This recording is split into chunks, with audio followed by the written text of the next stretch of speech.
Keluarga mempunyai peran yang sangat penting di dalam kehidupan. Nah, ada satu hal yang sering kali kita lupa, yakni silsilah keluarga. Nah, oleh karena itu hari ini kita akan belajar tentang silsilah ini dan bagaimana cara membuatnya. Pemirsa sekalian, Anda menyaksikan Good News Program bersama dengan kami. Saya Daniel Hendrata bersama dengan istri saya, Debbie Katarina, senang sekali bisa berjumpa kembali dengan pemirsa setia dari Good News Program. Ya, dan jangan lupa apabila Anda selama ini sudah diberkati dengan Good News Program, dua hal yang kami minta Anda lakukan bersama dengan kami. Yang pertama, yuk share ulang supaya banyak orang juga bisa belajar. Yang kedua, subscribe di channel YouTube ini. Ya, hari ini kita menampilkan topiknya apa, Deb?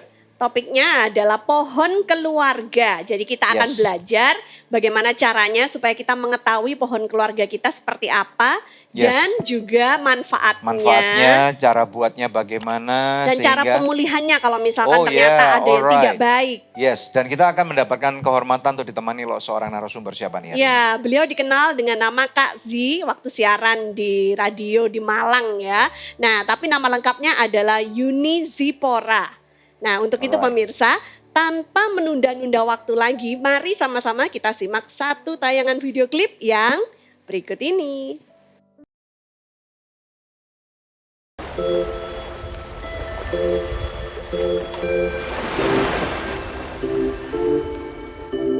Pemirsa Good News, pasti familiar dong dengan lagu ini. Harta yang paling berharga adalah keluarga. Nah, kalau berharga, pastinya sangat kita jaga dong. Dalam Good News episode Pohon Keluarga, kita akan belajar dari Ibu Yuni Zipora, seorang kaunselor yang telah banyak mengajar mengenai genogram dan pohon keluarga. Apa sih pentingnya bagi kita untuk memahami pohon keluarga?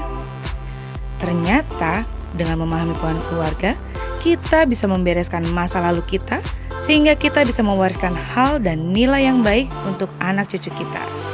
Pemirsa Good News pastinya siap dong untuk belajar dan mengalami pemulihan. Jangan beranjak, stay tune hanya di Good News Program. Kita tidak bisa merubah sejarah itu, Betul. tetapi kita bisa merubah apa yang kita akan lakukan kepada generasi. Tadi firman Tuhan katakan, Tuhan akan membalaskan kesalahan pada generasi ketiga dan keempat.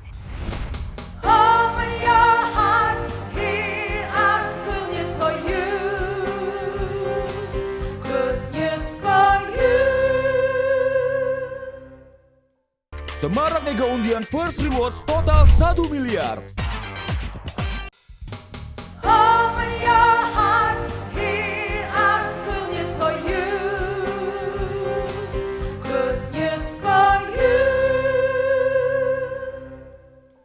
Pemirsa, hari ini kita akan membahas tentang pohon keluarga bersama dengan Yuni Zipora. Langsung aja kita bincang-bincang dengan narasumber kita hari ini. Shalom Bu Yuni. Shalom, selamat sore. Katanya kita panggil Kak Z aja, jangan Bu Yuni katanya. Oh ya, ya oke. Ya, apa kabar Kak Z? Apa kabar Kak Z? Ya, luar biasa Pak Kak Daniel, Kak Debbie. Ya, bisa cerita nggak ini nama bekennya ini timbulnya dari mana nih? Sekitar tahun 2005, saya adalah seorang penyiar di kota kecil Malang, di Sola Gracia FM dan juga di Sejahtera FM. Ada satu acara yang sangat diminati anak-anak saat itu, yaitu judulnya Bobok Sebelum Bobok. Gitu. Jadi saya membacakan dongeng. Dongengnya adalah cerita-cerita yang inspiratif dari buku. Nah, karena mereka terkesan dengan suara saya yang menina bobokkan. Gitu. Mama papanya cerita, mereka nggak mau tidur kalau Kak Z belum siaran. Jadi mereka panggil Kak Z. Dan pernah kita lakukan off air secara bersama-sama. Mereka peluk saya. Waktu itu belum pandemi ya Kak ya. Jadi senang sekali bersama dengan mereka. Wow, keren. Mantap. Nah, bisa perkenalan dulu sama Kak Z ya kan? Apakah sudah menikah, punya anak berapa, dan pelayanannya seperti apa? Silakan. Ya, umur saya masih sangat muda sekali. Ya, saya masih baru berumur 48 tahun. Gitu dong.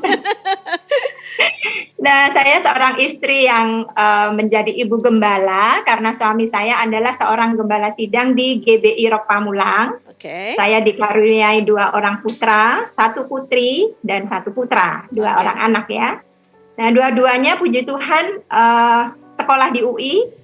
Anak saya yang pertama lulusan cum laude dari UI, semuanya karena kemurahan dan kebaikan Tuhan.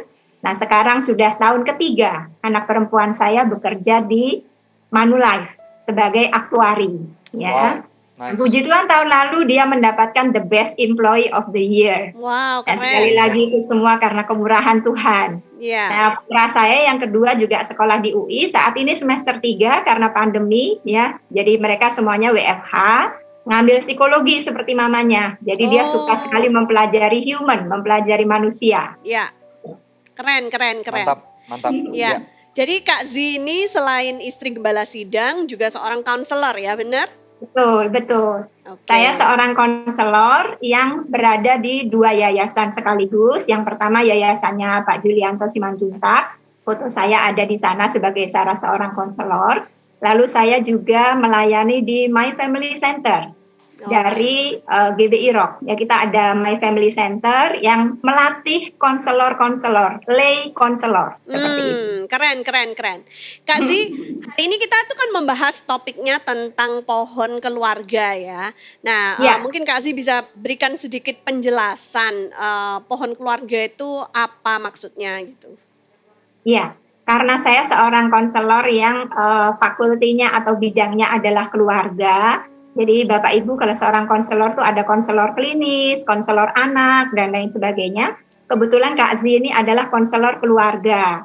Sehingga concern atau perhatian kami sangat memperhatikan bagaimana sebuah keluarga itu bisa terbentuk dan sudah terbentuk. Kenapa saya katakan bisa terbentuk? Karena ada yang namanya konseling pranikah. Jadi sebelum menikah seseorang harus dikonseling.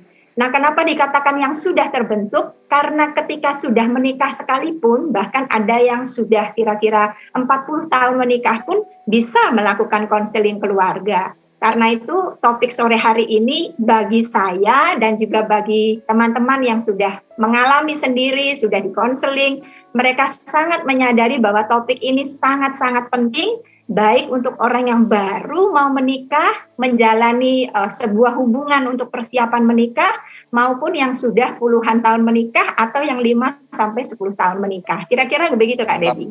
Mantap. Karena banyak orang yang pada waktu mereka menikah tanpa persiapan ya. Sehingga pada waktu mereka masuk dalam pernikahan mereka kaget. Karena itu banyak orang-orang yang ribut pada waktu menghadapi pernikahan itu atau menjalani pernikahan. Dan kemudian tidak sedikit yang akhirnya berkandas pernikahannya dan berakhir dengan perceraian gitu ya. Betul. Ya. Dan itu banyak dialami sekalipun anak-anak Tuhan ya. Itu yang menjadi keprihatinan dan kesedihan kami para konselor keluarga. Karena sebetulnya secara preventif itu bisa dicegah sebetulnya. Kalau pada saat sebelum menikah persiapannya untuk mengenal pohon keluarga itu dilakukan dengan sangat baik. Ada banyak sekali meme yang menjebak anak-anak muda. Misalnya satu contoh aja Kak Daniel. Banyak orang mengatakan, lu kan kawin sama orangnya, lu kan nggak kawin sama babe sama nyaknya, ngapain ngurusin keluarganya. Nah itu satu aja udah. Iya. Nah masalahnya gini, ada nggak angka statistik yang menunjukkan di Indonesia atau mungkin di Jakarta secara khusus, setahun itu ada berapa banyak orang yang bercerai? Mungkin secara angka khusus memang belum ada, tetapi akhir-akhir ini kalau Kak Daniel mengikuti ya, beberapa waktu yang lalu tuh terjadi antrian panjang di Kota Bandung. Saya pikir tuh antrian panjang untuk beli kerupuk atau beli apa gitu ya. Ternyata antrian panjang itu di depan pengadilan agama. Wow. Dan kemudian di Semarang beberapa waktu yang lalu juga saya mendengar bahwa terjadi antrian panjang juga perihal perceraian seperti itu. Jadi banyak sekali terjadi kasus-kasus perceraian pandemi. Di tengah pandemik ini ya, karena masalah yang rumit, keadaan menjadi semakin sulit, jadi banyak keluarga-keluarga yang kemudian tidak bisa bertahan gitu ya Kak Si ya? Betul sekali. Nah tadi kan kita udah lihat manfaatnya, jadi ternyata sebelum melangkah dalam pernikahan, alangkah baiknya kalau pasangan yang mau menikah itu mempelajari dulu silsilah keluarganya, pohon keluarganya seperti apa, supaya bisa melakukan langkah-langkah preventif. Ini berarti kalau misalkan ternyata ada yang tidak baik dalam silsilah keluarganya, itu bisa dicegah maksudnya gitu, bisa diobatin gitu. Gimana Kak Zi mungkin bisa menjelaskannya? Ya, jadi begini, eh, sebetulnya mencegah atau mengobati itu sangat PR panjang ya Kak Deb ya. Jadi sebetulnya yang perlu diketahui tujuannya adalah mengetahui warisan apa yang kita dapatkan. Jadi gini, banyak orang tuh berpikir begini, kalau saya nanti meninggal, saya akan wariskan gedung, saya akan wariskan uang, saya akan wariskan emas, saya akan wariskan banyak hal mereka pikirkan. Tetapi mereka lupa bahwa sebetulnya ada satu warisan yang sangat penting untuk diperhatikan, yaitu warisan pohon keluarga. Oke. Ya, betul. Nah, di dalam Bilangan juga Tuhan mengatakan bahwa Tuhan itu adalah Allah yang panjang sabar. Tuhan itu adalah Allah yang setia. Tetapi jangan salah, Tuhan juga bilang, kalau sampai kamu melakukan kesalahan, maka aku akan membalaskan kepada keturunanmu yang ketiga dan keempat. Itu akan dilakukan oleh Tuhan. Artinya warisan ini sangat penting gitu. Tapi banyak orang tidak menyadari itu. Nah, Bu, kalau misalnya kita berbicara tentang pohon keluarga kan, setahu kita ya, kalau di dalam kita buka Alkitab nih ya, itu cukup detail banget. Terutama orang Yahudi mempunyai kebudayaan mengenal silsilah dengan sangat baik. Kita lihat contoh aja, maksudnya pada waktu di kitab Kejadian, pada waktu Adam punya anak siapa, memperanak siapa sampai kita sampai tahu detail, nih ya, sampai nanti jadinya Nuh, jadinya Abraham dan terus ke bawah. Nah kemudian juga dengan pada waktu kita perjanjian baru, genealogi daripada Tuhan Yesus itu kita tahu nih ya. Ada kalau nggak salah ada 14 keturunan dari mana, 14 keturunan kemana sampai akhirnya memperanakkan Yusuf, yang versi lain memperanakkan Maria. Betul. Nah kalau di Indonesia mungkin ada 1-2 suku, seperti kalau saya nggak salah orang Batak yang paling cermat ya. Mereka supaya pada waktu ketemu sama-sama marganya, mereka kemudian mulai bisa mencocokkan bahwa marga kita sama nih. Kamu angkatan nomor berapa? Ranking berapa gitu. Kalau saya nggak salah angkatan berapa gitu. Sehingga mereka tahu yang mana yang kakak, yang mana yang adik, mana om, mana tante atau mana opung gitu ya. Ya. Betul. Nah kalau kita yang tidak mempunyai kebudayaan seperti itu, pertanyaannya saya gini, apakah itu masih relevan dan apakah itu masih mudah untuk dilakukan? Itu yang pertama, silakan jawab dulu. Jadi karena Kak Daniel mengangkatnya dari Alkitab, saya jadi teringat juga di dalam Alkitab itu, sekalipun bangsa Israel waktu itu dibuang ke Babel, dalam pembuangan ke Babel, itu ada satu ayat yang menyatakan begini, carikanlah istri untuk anakmu laki-laki, carikanlah suami untuk anakmu perempuan dan lain sebagainya. Jadi artinya, tadi Kak Daniel saya lebarkan sedikit, artinya di dalam pembuangan pun, di dalam dimanapun Tuhan itu mau kita memperhatikan generasi, gitu. Ya, itu poin yang pertama dari Alkitab. Lalu Obed Edom, kalau Kak Daniel ingat Obed Edom itu juga luar biasa ketika dia menerima tabut Allah, silsilahnya itu semua anaknya melayani Tuhan. Nah itu juga luar biasa. Nah yang mau saya katakan adalah seringkali tadi dikatakan memang suku Batak ya, saya juga banyak sekali, bahkan ibu gembala saya juga seorang halakita, itu bagus sekali misalnya ya marganya ada marga 1, 2 tingkatannya tuh luar biasa. Pertanyaannya Kak Daniel tadi, tidak semua orang melakukan itu. Betul. Nah, makanya sore hari ini kita berbincang ini untuk mengencourage Bapak Ibu dimanapun berada. Kalaupun kita tidak sedetil itu memperhatikan silsilah keturunan kita, tetapi paling tidak mulai sore hari ini setelah kita mengetahui pentingnya silsilah dari Alkitab maupun kehidupan pribadi kita, maka marilah kita perhatikan warisan-warisan apa yang kira-kira kita turunkan kepada generasi kita. Ya, ada warisan fisik, ada warisan spiritual dan lain sebagainya. Tadi Kak Daniel mengatakan, apakah bisa dimulai? Bisa, dan sangat tidak terlambat. Ayo, mumpung Good News sekarang muncul dengan topik ini, ayo kita mulai concern gitu. Mulai fokus memperhatikan, kira-kira saya perhatikan nggak apa yang saya wariskan kepada generasi-generasi saya. Saya perhatikan nggak ketika mereka mulai berteman, ketika mereka mulai bersosialisasi, apakah saya memperhatikan seperti kata Alkitab, carikanlah istri untuk anakmu laki-laki. Nah itu dimulai sejak dini. Ada seorang ibu yang bilang sama saya, Bu Yuni gimana caranya? Tapi anak-anaknya sudah besar, memang kelihatannya sedikit terlambat, tetapi lebih baik terlambat daripada tidak sama sekali. Yes. Mulai dari sekarang. Kata firman Tuhan itu, apabila engkau mendengar saat ini, sekarang, lakukan sekarang juga. Alright. Kira-kira begitu ya Kak. Berarti kita bisa mulainya dari mana? Apakah tanya dari orang tua kita, kemudian kakek nenek kita, atau bagaimana? Ya, ada satu keluarga yang dia berkata begini, ketika belum ikut kelasnya Bu Yuni, saya nggak pernah perhatikan. Lalu kemudian setelah ikut kelas genogram ini, saya baru sadar Bu, ternyata jarak saya dengan kakak saya itu rentangnya kan jauh sekali. Kami lama sekali nggak ketemu. Karena pohon keluarga, saya kembali ketemu, lalu saya baru mulai tanya Bu, sebetulnya ayah ibu saya tuh kebiasaannya seperti apa? Lalu kemudian cara mereka menyelesaikan masalah itu seperti apa? Ketika mereka dulu bertengkar itu solusinya seperti apa? Kenapa kalau saya bertengkar sama istri saya kok sikap saya, respon saya begini? Ternyata setelah saya cocokkan dengan kakak saya, cara saya menyelesaikan dengan istri saya itu banyak sekali Bu yang mengadopsi dari ayah saya tanpa saya sadari. Jadi kalau Kak Daniel tanya mulainya dari mana, bisa dimulai dari hal-hal yang terkecil dan terdekat, Kak.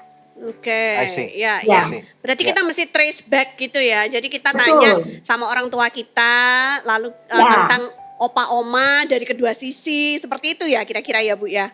Iya, Lalu betul. bertanya. Bahkan ada yang pulang kampung halaman loh, Kak. Wow. Oh, oke, untuk lebih memahami lagi ya. Betul, betul. Daerah Jadi, asal dan cara tinggal gitu ya. ya, supaya lebih enak ya, saya cerita case-nya aja. Ada Boleh, satu boleh. anak yang diangkat. Jadi ini adalah anak angkat. Nah, ketika dia mendengar tentang topik pohon keluarga, dia jadi penasaran gitu, tanya sama ibunya. Saya ini diangkat anak umur berapa? Lalu kemudian ayah ibu kandung saya di mana? Dan believe it or not, dia pulang ke kampung halaman ke tempat ayah ibu kandungnya dan dia menginformasikan kepada saya, terima kasih ya, aku ketemu sama kakak kandungku, aku ketemu sama ibuku. Nah, karena itu tidak terlambat untuk memulai semuanya. Iya, Ya. iya, iya. Nah Bu, pada waktu orang mulai mencari tentang masa lalu ya, ini kan berarti berbicara tentang masa lalu. Yang kami pernah lakukan itu, tapi nggak sampai sedetail untuk membentuk pohon keluarga. Nah, menurut pandangan saya nih, pada waktu kita trace back tentang genealogi keluarga kita akan menemukan dua hal. Kita akan kaget melihat bahwa keluarga kita ternyata sangat terpandang. Atau memberikan warisan luhur yang keren banget, berupa satu heritage gitu ya. Apakah itu akhirnya ternyata mereka adalah orang-orang yang yang berdampak di masa lampau, atau bahkan mungkin ternyata aku masih keluarga loh dengan pembesar ini misalnya gitu ya. Ya, betul. Ya, bisa juga kan dengan siapa tahu masih ternyata sepupu dekat dengan Pak Jokowi misalnya gitu. Misalnya bisa juga ya. Jadi ada masa lalu yang membanggakan. Itu yang pertama. Ya. Tapi Atau yang kedua, ternyata kita mulai menemukan, aduh ampun malu deh. Ternyata maaf nih, orang tua atau kakek nenek atau buyut itu ternyata adalah orang yang sangat tidak terpuji. Masuk penjara, pemerkosa, pembunuh, penjudi, bahkan dianggap sampah masyarakat. Nah itu kan akan membuat membuat orang yang generasi sekarang itu menjadi mungkin merasa minder atau mungkin terpukul gitu ya. Itu bagaimana? Aduh, berarti gimana nih gitu dengan masa laluku yang seperti ini, apalagi tadi ada ayat yang mengatakan bahwa Tuhan akan membalaskan sampai dengan 4 keturunan. Nah aku nih keturunan keempat nih, apakah gara-gara ini hidupku miskin dan kacau dan berantakan gitu gimana? Ya, jadi gini Kak Daniel, sore hari ini Bapak Ibu kita belajar itu bukan untuk menyesali masa lalu. Jadi tujuan sebuah pohon keluarga justru untuk bisa merayakan masa lalu. Kenapa saya katakan begitu? Karena kita tidak bisa merubah masa lalu. Betul. Kita juga tidak bisa terus menoleh ke masa lalu karena settingan itu hanya kecil. Yang di depan itu untuk melihat ke depan itu mobil kita kacanya lebih besar. Jadi sebetulnya pohon keluarga itu tujuannya adalah untuk memperbaiki generasi. Kita tidak bisa merubah apa yang ada di atas kita. Jadi kalau kita menggambar pohon keluarga, skemanya itu nanti ada kakek nenek, ada ayah ibu, kemudian itu mungkin buruk. Ada orang yang ayahnya kawin cerai 3 kali, kemudian ada yang kakeknya istrinya 3, 4. Kita tidak bisa merubah sejarah itu. Tetapi kita bisa merubah apa yang kita akan lakukan kepada generasi. Tadi firman Tuhan katakan, Tuhan akan membalaskan kesalahan pada generasi ketiga dan keempat. Tetapi kita bisa menjadi orang yang memutuskan kutuk itu dengan menerima Kristus, Wow. mematahkannya, dan setelah dipatahkan, apakah kita diam begitu saja? Tidak bisa. Ada bagian yang harus kita lakukan, yaitu ketika kita sudah mematahkan kutuk itu di dalam nama Yesus, maka bagian Tuhan sudah dan dilakukan. Bagian kita adalah menjaga behave kita untuk anak cucu kita mendapatkan nama harum dari apa yang kita lakukan. Ya, setuju. Ya. Wow. Kolose 3:10 mengatakan kita ini adalah manusia baru yang diperbaharui terus menerus, Bapak Ibu. Ya. Jadi artinya sore hari ini saya mengencourage Bapak Ibu untuk percaya bahwa kuasa Yesus itu ya dan amin. Amin. Sekali kutuk itu dipatahkan Ya. untuk selamanya. Amin. Tetapi yang kedua, perlu keterlibatan Bapak Ibu untuk mau sacrificing, berkorban. Kenapa saya katakan berkorban? Karena kita punya pohon keluarga yang buruk. Kita harus menjadi orang yang mau menebus kesalahan-kesalahan Right. ini dengan menjaga behave kita supaya kita menjadi suami dan istri yang baik, mewariskan hal-hal yang terpuji untuk anak cucu kita. Itu yang Amin. pohon keluarga. Keren. Yes, amin, Mantap. amin, amin. Oke, ya bagaimana dengan Anda para pemirsa sekalian? Apakah Anda siap untuk mengetahui masa lalu daripada silsilah keluarga Anda? Bagi saya pribadi, masa lalu itu cukup penting karena apa? Masa lalu saya mendefinisikan apa saya jadinya hari ini. Namun satu hal yang saya pesankan adalah jangan sampai kita tinggal di masa lalu karena apa? Tuhan merubah kehidupan kita. Nah, pemirsa sekalian, nanti kita akan bahas di segmen berikutnya. Apabila Anda mempunyai pergumulan dalam kehidupan atau misalnya masalah keluarga, masalah keuangan atau apapun juga, di layar televisi atau gadget di mana Anda menyaksikan, itu ada nomor telepon, kirim WA kepada kami sekarang juga. Nanti akan ada tim doa yang akan bersama-sama terbeban akan berdoa bersama dengan Anda. Firman Tuhan mengatakan doa orang benar itu besar kuasanya. Jangan kemana-mana, stay tune hanya di Good News program. Guys, come on gitu. Nggak ada salahnya gitu. Single is very happy gitu. Daripada lu nanti menikah, tetapi lu nangis-nangis terseok-seok di dalam sana. Wow. Open your heart, hear our good news for you. Good news for you.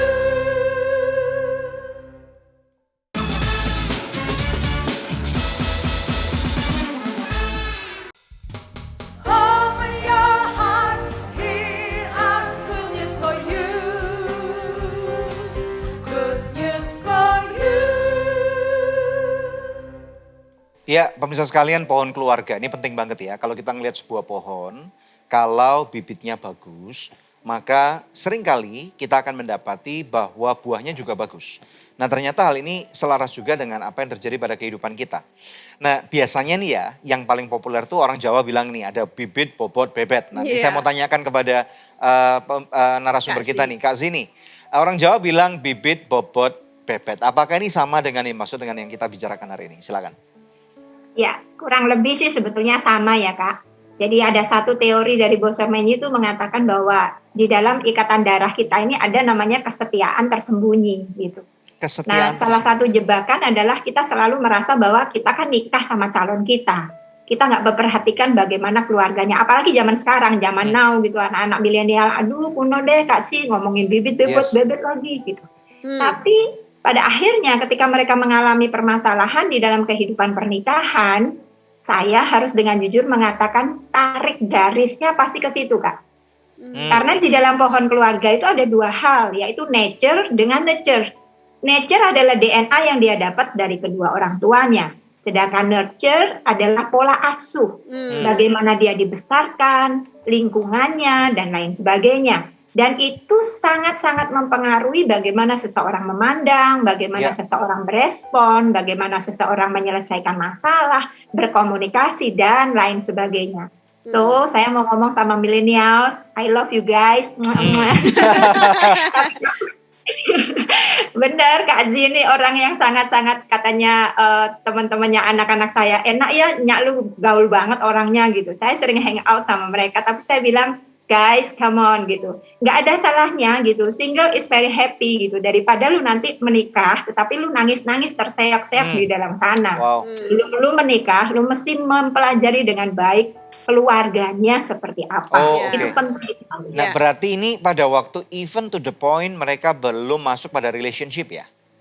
Berarti belum Iya. pacaran. Dipelajari dulu sebelum pacaran Nah, ini gitu berarti ya. kan zaman sekarang kan istilahnya cari pacar aja udah susah nih. Ada yang mau aja susah gitu. Iya kan? Masih harus disuruh lihat latar belakang Karena lagi. nggak bisa dipungkiri apabila ada orang-orang yang tinggal di kota metropolitan kayak Jakarta gitu ya. Kemudian kota-kota yang istilahnya udah global city lah. Jakarta, kemudian Singapura dan yang lain-lain gitu ya. Hong Kong, Sydney gitu. Nah, untuk rata-rata usia saya rasa cukup lumrah untuk seorang pemuda atau pemudi umur 30 tahun belum menikah Iya, sekarang ini. Di kota besar. Di kota besar ya, Iya. kota yang global city tadi ini. Nah, istilahnya bahkan sampai beberapa udah 35. iya, Nah, semakin lama kan istilahnya pasti orang itu semakin knowledge-nya banyak, wisdom-nya banyak, semakin rewel nih. iya. Nggak rewel aja untuk tahu silsilah keluarga yang probabilitas maunya udah sempit, apalagi sekarang dengan ditambahin Kerewelannya. satu PR ini. Nah, terus berarti kan probabilitasnya lebih kecil lagi nih, gimana nih?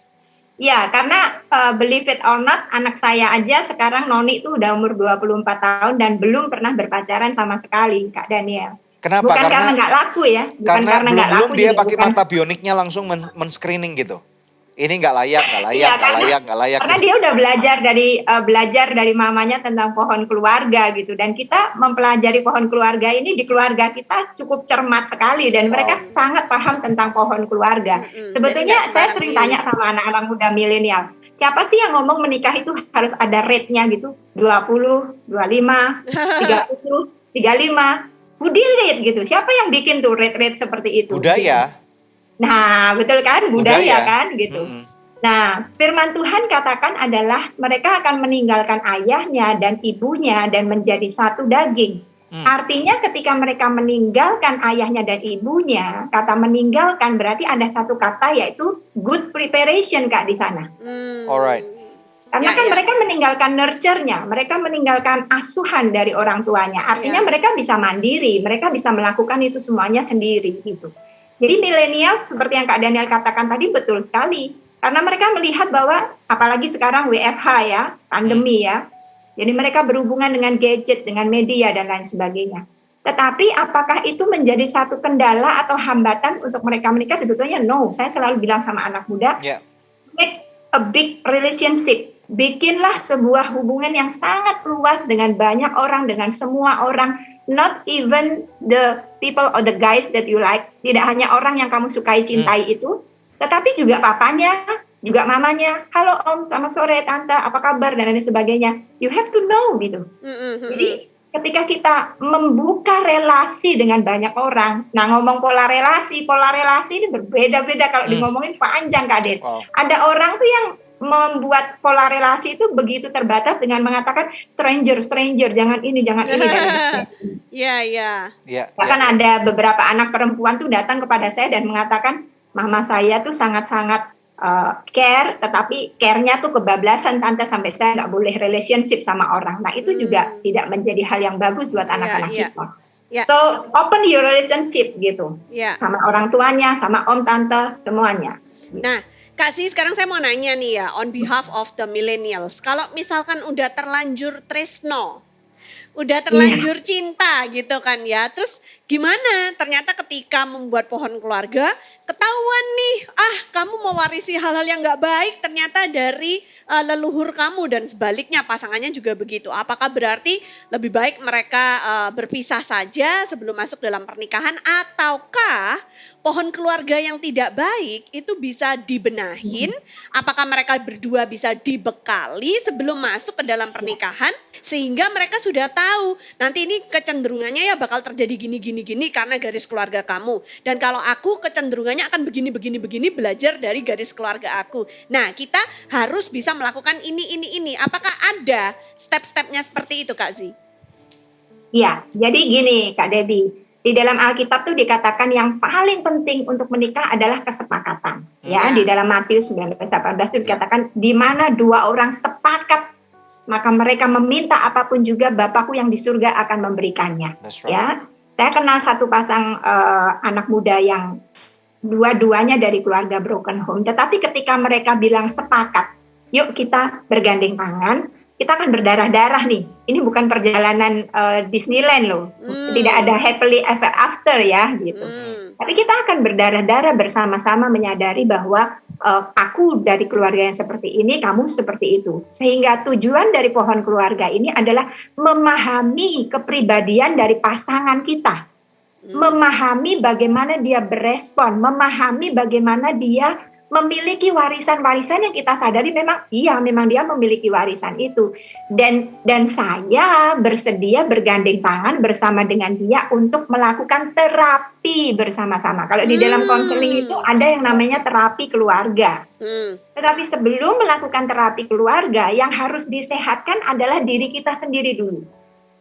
Jadi sebetulnya saya dulu ikut konseling, saya sekolah konseling sampai 6 tahun Kak Debbie. Dari mulai ambil gelarnya sampai kemudian certified-nya tuh 6 tahun. Bukan pertama-tama itu untuk membuat atau mengajar orang lain, bukan. Tetapi yang pertama-tama adalah saya harus sehat terlebih dahulu. Nah, pribadi yang akan menikah ini dua-duanya harus memiliki self-awareness. Harus memiliki kesadaran bahwa, okay, I am in problem now. But I want a cure. Aku mau sembuh. Oke? Bersama dengan Tuhan Yesus, aku pasti bisa. Filipi mengatakan segala perkara dapat aku tanggung di dalam Kristus yang memberi kekuatan kepadaku. Sehingga ketika ujian itu datang, maka tangan ini tidak akan dilepaskan, tetapi sebaliknya akan semakin erat bergandeng tangan dan kita berkomitmen bahwa kita akan berjalan bersama-sama. Mazmur 23. Sekalipun aku ada di dalam lembah kekelaman, gadamu dan tongkatmu itulah yang menghibur aku. Sampai sekarang terapi keluarga itu tetap dilakukan, Kak Debbie. Jadi ada keluarga-keluarga yang terus secara kontinu minta diterapi. Ya Kolose 3:10 itu kita diperbaharui terus-menerus dari hari ke hari. Jadi konseling kalau yang istilahnya stadiumnya sudah lanjut itu tidak bisa dalam waktu dekat. Tetapi long term, panjang, Kak Debbie. Jadi memang harus menyadari bahwa kita punya masalah gitu ya, mengakui. Lalu setelah itu seek help dan harus mau diperbarui hari lepas hari. Begitu ya Kak Zia?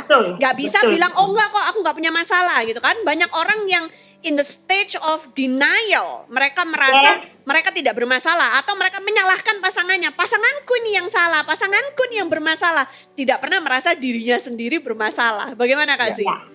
Ya, itu betul sekali yang Kak Debbie katakan tadi, betul sekali. Sering kali di dalam konseling itu ada namanya self defense mechanism. Dan seringkali orang tidak menyadari bahwa dia sedang melakukan denialing terhadap dirinya sendiri. Seringkali kita menunjuk orang lain padahal sebetulnya keempat jari ini adalah menunjuk diri kita sendiri. So counseling sebetulnya bukan menyembuhkan orang lain. Counseling adalah menyembuhkan diri kita sendiri dulu, baru kita bisa menolong orang lain. Kalau saya belum sembuh, saya nggak bisa counselingin orang lain, Kak Deb. Jadi saya juga orang yang sakit. Semua kita adalah orang yang sakit dalam tanda kutip ya. Kemudian kita adalah orang yang berdosa, kita adalah orang yang tidak sempurna. Hanya karena darah Yesus kita disempurnakan, kita dikuduskan, kita dilayakkan. Amin. Ya, berarti ada harapan ya untuk anak-anak korban perceraian. Karena kan istilahnya mau nggak mau dengan tadi diajarin bahwa kita harus melihat pohon keluarga, belum-belum kan menjadikan diri banyak orang ini judgmental. Oh ini dilihat nih, oh ternyata papa mamanya udah cerai nih, broken home. Atau ternyata mamanya atau papanya salah satu misalnya kawin cerai sampai 5 kali. Waduh, enggak deh kalau gitu aku enggak mau relationship sama mereka deh. Nah apakah berarti bukankah itu somehow juga memberikan batasan untuk kita menjauhi atau maksudnya bukan dalam berteman aja ya. Tapi sampai menutup hati untuk tidak lagi didekati dengan orang-orang anak-anak korban perceraian atau broken home ini. Bagaimana? Ya, memang ada beberapa anak yang istilahnya itu sudah ilfeel ya. Istilahnya karena dia sendiri jadi tanpa sadar kadangkala ya, enggak tahu adik, bapak, ibu dimanapun Anda berada. Kadangkala kita tidak menyadari bahwa sebetulnya di dalam diri kita itu ada luka. Luka itulah yang membuat kita ketika melihat sesuatu yang terpapar di depan mata kita, seperti tadi Kak Daniel katakan, sudah kawin cerai papanya 5-6 kali, lalu kemudian kita menjauh, itu berarti kita tidak sadar bahwa sebetulnya kita di dalam diri kita punya luka. Nah, seperti yang saya katakan tadi, manusia tidak ada yang sempurna. Mungkin pohon keluarga juga tidak ada yang sempurna. Tetapi Tuhan memberikan kepada kita free will, kehendak bebas. Ya, kehendak bebas artinya ketika kita melihat case itu, lalu kemudian kita berdoa, self-awareness kita, diri kita tanya lagi. Jadi istilahnya konseling pranikah sebetulnya yang bagus adalah yang seperti GPS. Kalau misalnya kita mau pergi ke Jakarta, dari Jakarta ke Surabaya, maka akan bisa diberitahu berapa rest area di sana, berapa lubang di sana, berapa akan ada jalannya, dan lain sebagainya. Artinya ketika Anda belum masuk ke dalam sebuah pernikahan, jangan gini, kadang-kadang pernikahan itu yang disiapkan gaunnya, kemudian gedungnya, undangannya, makanannya gitu ya. Tetapi, ya betul. Tetapi ketika kita merasakan betul-betul masuk ke dalam sana, dan kita menghadapi kenyataan yang ada di dalam sana, sehingga kita terkaget-kaget gitu. Nah, jangan kaget kalau konseling sama Kak Z, saya mengalami, Kak Debbie, Kak Daniel, saya konseling beberapa pasangan pranikah, saya beritahu jujur apa yang terjadi, tidak harus dibatalkan. Tetapi saya mohon, boleh nggak delay dulu, ditunda. Minimal 6 bulan, 1 tahun, yuk kita pelajari dulu keluarga masing-masing, karena ini saya lihat belum siap. Nah, seringkali ketika kejujuran dinyatakan, bukannya say thank you, marah loh mereka. Oh iya dong. Oh iya, marah. Betul. Karena mungkin merasa bahwa ini kan urusan saya gitu. Betul. Betul. Dan mereka sudah mau nikah gitu. Nah, jadi ada orang yang kalau ikut konseling pranikah tuh 6 bulan, berapa bulan itu nggak mau. Maunya tuh pokoknya datang ke pendeta tuh mau nikah, terus kemudian dapat sertifikat menikahnya, suratnya itu, dokumennya itu yang penting. Padahal esensinya bukan itu ya. Esensinya bukan itu. Bukan minta endorsement untuk menikah, tapi maksudnya dipersiapkan dulu ke dalam pernikahan itu. Yes. Jadi sebetulnya di dalam assessment pernikahan itu banyak sekali aspeknya. Yang pertama memang kita harus tanyakan dia bersama-sama dengan kita di dalam Tuhan Yesus Kristus. Tapi yang kedua kita harus berjalan di dalam genogram ini tadi. Di dalam genogram itu warisannya banyak adanya. Ada fisik. Nah, di dalam fisik itu penting juga. Fisik itu termasuk kesehatan, darah, lalu kemudian warisan-warisan penyakit yang diturunkan. Itu kita harus tahu. Jadi ada pasangan nggak beli kucing dalam karung lah? Ya, ada pasangan pranikah yang tidak mengecek kesehatannya. Lalu kemudian ternyata ketika mereka menikah, mereka mengalami yang namanya bentrok darah loh. Darahnya mereka sehingga istrinya ini keguguran terus. Dan oleh kemurahan Tuhan itu mujizat. Nah, makanya saya bilang mujizat bersyukurnya tuh kita punya Tuhan Yesus yang luar biasa. Amin. Setelah 8 tahun pernikahan mereka baru bisa punya anak. Setelah mengalami treatment di rumah sakit, treatment macam-macam mereka lakukan. Nah, maksud saya pranikah assessment-nya tuh harus lengkap mulai dari pohon keluarga, kesehatan, keuangan, pekerjaan. Ada lagi pekerjaan. Waktu itu saya bilang, jangan menikah dulu. Karena secara keuangan, secara finansial, Kak Z lihat ini belum siap loh sayang. Apa nggak mau ditunda dulu sampai siap? Oh enggak apa-apa, saya siap menerima. Akhirnya 2 tahun kemudian juga kandas. Karena yang perempuan lebih pintar cari duit. Nah, zaman sekarang ini lagi jadi tantangan loh Kak Daniel. Iya betul. House husband ya. Ada banyak house husband yang husband gitu. Yes, betul. Kali aku mau nanya, boleh nggak? Iya, silakan. Kok kamu terus sih yang nanya, gantian. Seru soalnya. Oke, nah Kak sih lupa. Aku dulu atau kamu dulu? Lupa. Minum dulu. Udah nunggu dari tadi ya. Sekarang waktunya nanya, lupa dah. Sekarang aku mau tanya apa jadi lupa. Oke, nah kira-kira kalau ada orang yang mau konseling pernikahan, dari keputusan mereka akan misalnya hari pernikahan nih, hari H nih, itu harus tarik mundur berapa lama untuk konseling ini idealnya menurut standar yang baku dan benar? Itu harus dilakukan. Di beberapa gereja, saya lihat juga gereja kami itu minimal 6 bulan Kak Daniel. 6 bulan, oke.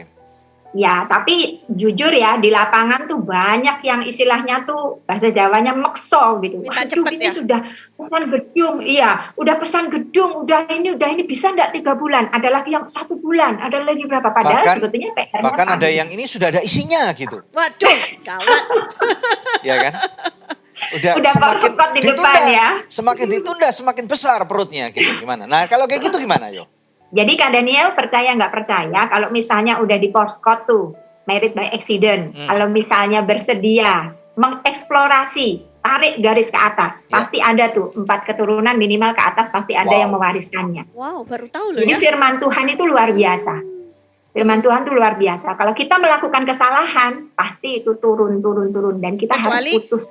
diputuskan dalam nama Yesus gitu ya, supaya nggak Betul, turun-turun betul. lagi. Wow. Ya, jadi ibaratnya begini loh Kak Dedi. Mm-mm. Kalau misalnya saya ngomong sama anak kecil, kamu harus pakai sandal. Tapi saya sendiri nggak pakai sandal. Saya juga pernah diberitahukan anak itu. Loh tante suruh saya pakai sandal, tante sendiri nggak pakai sandal. Artinya ketika kita melakukan dosa, kita mau tegur orang lain itu kita digocoh sama iblis. Lu mau ngomong apa? Lu sendiri udah melakukan dosa, lu mau Ya. ngomongin anakmu. Iya, Hmm. I see, oke. Nah Jadi itu iblisnya mengaum-ngaum gitu, iblisnya itu nipu dia gitu. Jadi dia nggak berani tegur anaknya, dia sendiri salah. Gitu. Oke, I got it. Ya. Got it. Nah, sekarang saya mau tanya satu pertanyaan lagi sama Kak Zini ya. Bagaimana dengan kalau misalkan ada broken relationship? Katakanlah hubungan kita nggak terlalu baik dengan mama atau mama dengan oma gitu ya. Karena nanti kan somehow itu akan menurun dengan hubungan kita dengan anak kita. Nah, caranya untuk memperbaiki ini bagaimana Kak Zini? Ya, beberapa hal sudah terjadi, termasuk yang terakhir saya konseling seorang ibu itu dia telepon saya, lalu kemudian dia bilang sama saya, setelah saya ikuti saran Kak Zi, saya menulis dan membuat diagram pohon keluarga, saya menyadari bahwa sifat-sifat saya ternyata banyak diturunkan dari ibu saya, yang notabene sekarang saya juga kurang baik hubungannya. Jadi setelah itu dia angkat telepon, dia telepon ibunya, dan dia mengatakan bahwa Ma, saya sadar sekarang bahwa apa yang saya alami sekarang diwariskan oleh Mama. Apa yang saya tidak suka dari Mama, believe it or not, Ma, ada di saya dan sedang saya lakukan sekarang. Jadi dia minta maaf sama mamanya dan dia memperbaiki hubungan lagi dengan mamanya. Jadi tujuan pohon keluarga ini adalah, sekali lagi, kita tidak hanya memahami kepribadian pasangan kita, tapi kita mulai memahami kenapa ibu kita berpikir seperti ini, kenapa nenek saya dulu seperti ini, dan lain sebagainya. Bahkan Anda tidak akan menjadikan anak-anak Anda korban ketika Anda mengetahui bahwa apa yang dia lakukan ternyata adalah DNA dari kakek atau neneknya. Tetapi kita akan dengan rendah hati membuka kepada mereka dan mengajak mereka untuk berubah. Dan itu saya lakukan pada anak-anak saya. Ya. Jadi kami sering sekali buka meja bundar, meja segi 4, meja apapun, kita ngobrol. Saya ngomong sama Sinyo sama Noni, tahu nggak ini dari siapa? Dari siapa, Ma? Ini dari Opa. Opa gimana sifatnya? Opa gini. Menurut kamu dari Opa yang ini bagus nggak? Enggak ya, Maya. Jutek ya, Maya. Galak ya, Maya. Iya. Terus gimana, Nak? Rubah ya, nanti Mama pelan-pelan ya, ingetin aku ya. Apakah langsung switch? Begitu nggak bisa, karena itu memang gimana ya, DNA. Bawaan ya. Ya. Tapi paling tidak ketika kita tahu respon kita itu loh Kak Debbie. Iya. Ketika ditegur gitu ya, ketika saya tegur, Non gitu. Iya, sorry mah, galak ya. Sadar jadi ya. Iya. Oke. Betul. Ya. Oke, menarik ya. Iya. Oke, Ya, mantap. kita akan lanjut setelah break ya. Ya pemirsa, sebelum break ada doa yang sudah terjawab yang saya rindu bacakan buat pemirsa sekalian. Shalom Bapak Ibu sekalian, syukur kami panjatkan karena sekarang anak saya sudah membaik hubungannya dengan suami saya. Sebelumnya dia kabur dari rumah karena suami saya kasar. Tapi sekarang Tuhan sudah melawat suami saya sehingga anak saya mau kembali ke rumah. Puji Tuhan. Puji Tuhan, masih adakah di antara pemirsa yang memiliki pergumulan, ingin bantuan doa atau konseling, bisa hubungi kami di nomor yang tertera di layar kaca atau layar gadget Anda. Bisa juga melalui email ke doa@anugerah.net. Kami percaya doa orang benar bila dengan yakin didoakan sangat besar kuasanya. Tetap stay tune bersama kami hanya di Good News Program. Mereka akan mengatakan, wah puji Tuhan ternyata dari garis keturunan yang ini dan ini kok beda tiba-tiba? Nah ternyata jawabannya adalah apa? Karena Tuhan melawat Anda. Open your heart, hear our good news for you. Good news for you. Semarak Mega Undian First Rewards total 1 miliar.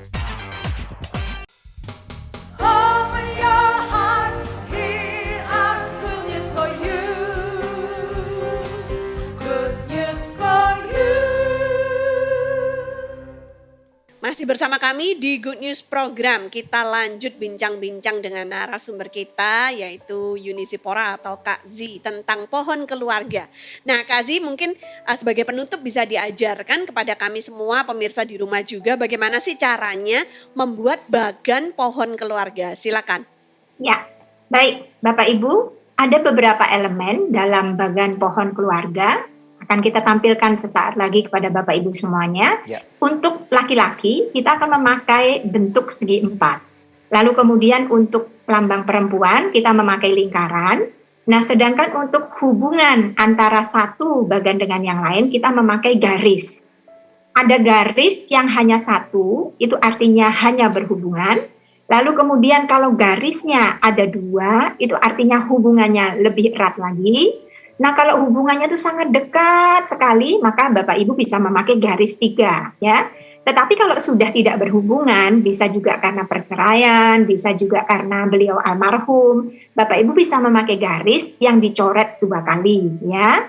Lalu kemudian misalnya mempunyai hubungan yang tidak akrab antara suami istri ataupun ayah dan anak, maka Ibu Bapak bisa memakai garis yang diberi titik-titik di bawahnya, ya.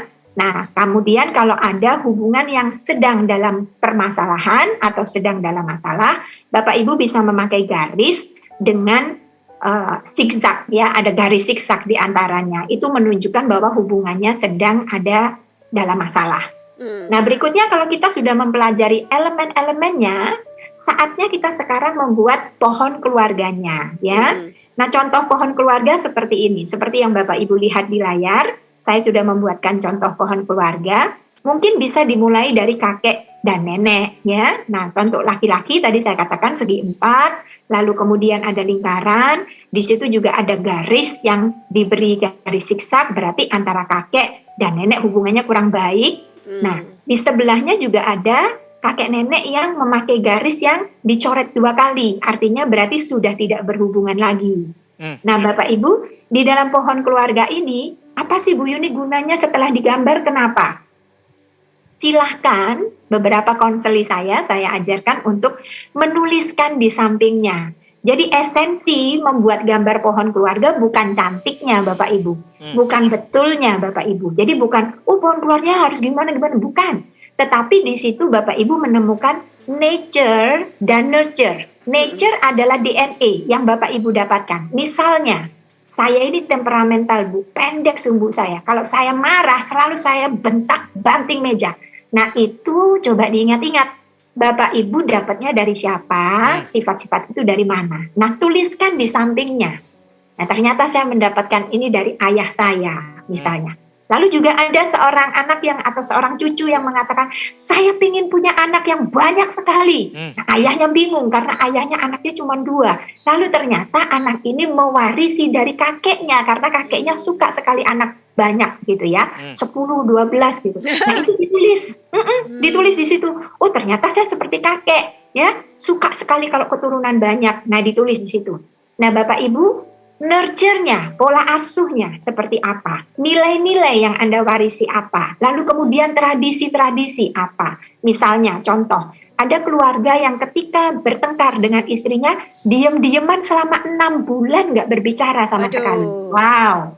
Lalu kemudian saya minta dia buat pohon keluarga dan sambil mengingat-ingat, di mana kamu lihat orang diam-diaman selama 6 bulan? Lalu dia tertawa sendiri karena dia jawab, ayah ibu saya kalau bertengkar diam-diaman Bu juga 6 bulan. Jadi Bapak Ibu, gunanya pohon keluarga adalah kita mengerti. Oh saya dapat dari ayah ibu saya. Lalu pertanyakan, eksplorasi kepada diri sendiri. Saya mau lanjut begini atau saya mau selesaikan dan rubah ini. Wow. Kalau Anda adalah suami istri, bergandengan tangan berdoa di hadapan Tuhan, milikilah kesepakatan seperti Matius 19, lalu marilah kita merubahnya bersama-sama. Tentu saja tidak mudah, tidak instan, tidak langsung, tetapi bersama dengan Tuhan kita pasti bisa melakukannya. Victory Amin. untuk keluarga Anda. Amin. Thank Amen. you, Wow, Kak mantap. Zee. Luar Kita bisa biasa belajar banyak nih ya. penjelasannya. Iya. Dan kita percaya bahwa apa yang tadi sudah disampaikan itu akan bermanfaat sekali untuk setiap daripada kehidupan kita. Amin. Ya. Nah, satu firman Tuhan singkat nih ya. Maksudnya gini, kita tahu bahwa di dalam kitab Galatia pasal yang ketiga. Mari kita lihat bersama-sama kitab Galatia pasal yang ke-13. Ini dengan jelas berkata, Kristus telah menebus kita dari kutuk hukum Taurat. Dengan jalan menjadi kutuk karena kita. Sebab ada tertulis, terkutuklah orang yang digantung pada kayu salib. Nah jadi pemirsa sekalian, ada satu kabar bahagia atau ada good news buat Anda sekalian. Kami tidak tahu masa lalumu seperti apa.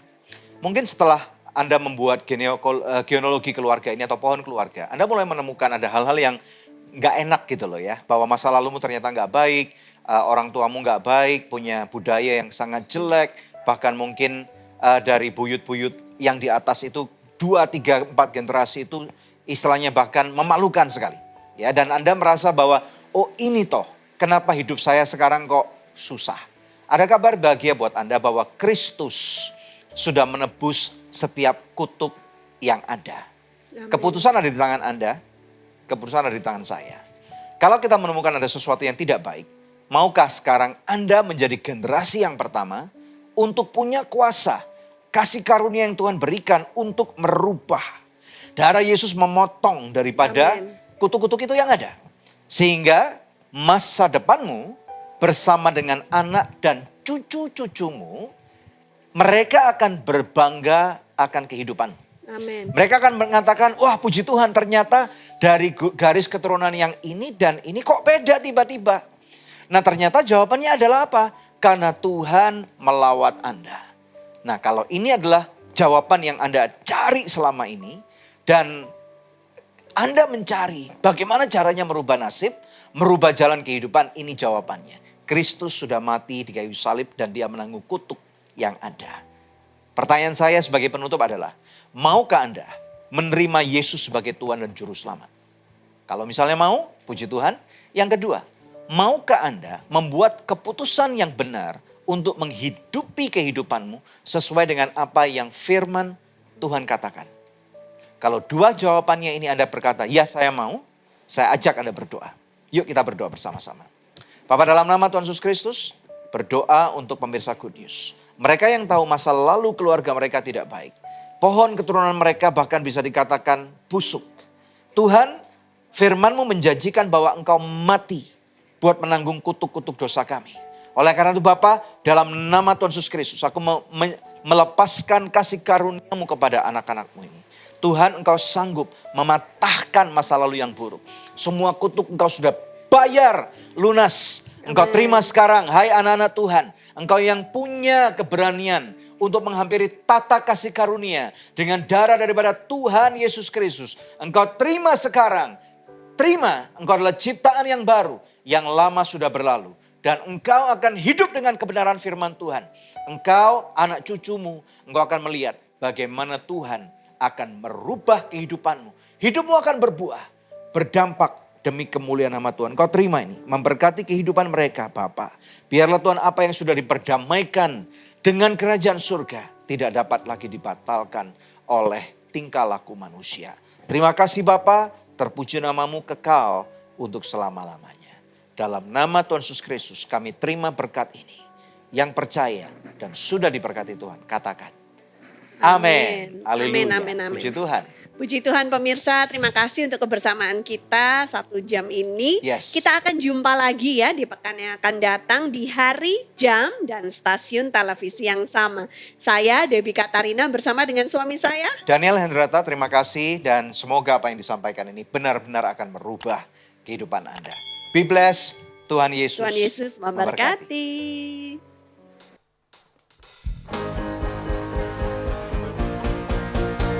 Here are good news for you. Open your heart. Here are good news for you. Good news